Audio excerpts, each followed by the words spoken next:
Ça veut.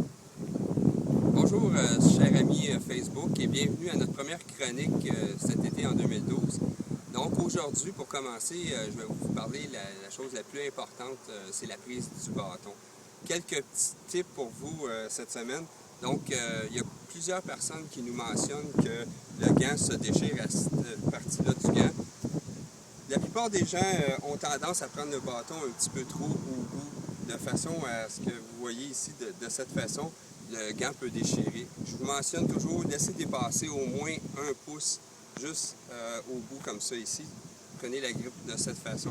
Vous allez économiser de l'argent sur les gants. Puis l'autre chose aussi, vous allez avoir plus de précision et plus de précision sur vos coups. Donc, pour commencer, la position des mains, ce qui est important, c'est d'avoir une prise forte sur le bâton.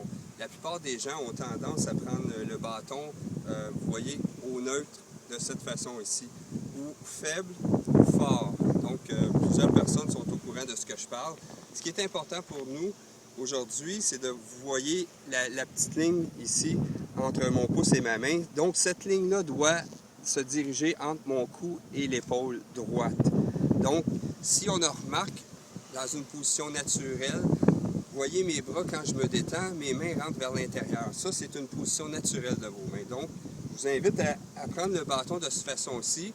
Donc, vous avez une position naturelle de votre main. Par la suite, un coup, vous prenez votre bâton et vous l'amenez vers l'avant. Vous voyez de cette façon ici, la ligne va pointer directement entre mon épaule et mon cou. Donc, c'est bien important là-dessus. Vous allez avoir des frappes plus puissantes et puis la direction va changer. Souvent, quand les gens sont de cette façon-ci, c'est une raison pourquoi les gens peuvent slicer la balle. Donc, de cette façon-ci, c'est plus efficace. Et puis, de l'autre façon, l'autre main droite ici, donc vous appuyez sur votre pouce avec votre main droite. Et puis, il y a 3 façons, évidemment.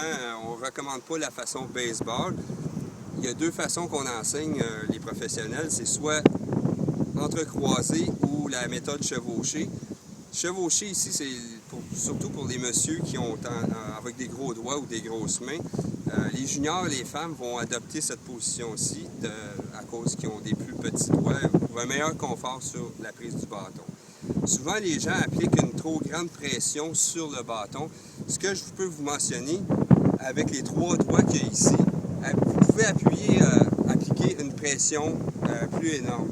Ce qu'il ne faut pas faire, c'est mettre une pression avec vos 2 pouces sur le dessus. Ça vient créer une tension au niveau des bras ici et puis dans vos épaules, ce qui va occasionner un moins bon mouvement sur votre swing. Donc, quand on vient positionner notre main, on relaxe notre main. Position naturelle, vous voyez, j'ai la main vers l'arrière, on laisse tomber le bâton sur le sol. Quand vous ramenez vers l'avant, regardez votre ligne qui pointe entre votre épaule et votre cou. Par la suite, vous prenez votre prise. Si vous avez remarqué, j'ai mis ma main sur la main gauche en premier sur le bâton. Souvent, les gens arrivent sur le bâton et mettent les 2 mains immédiatement.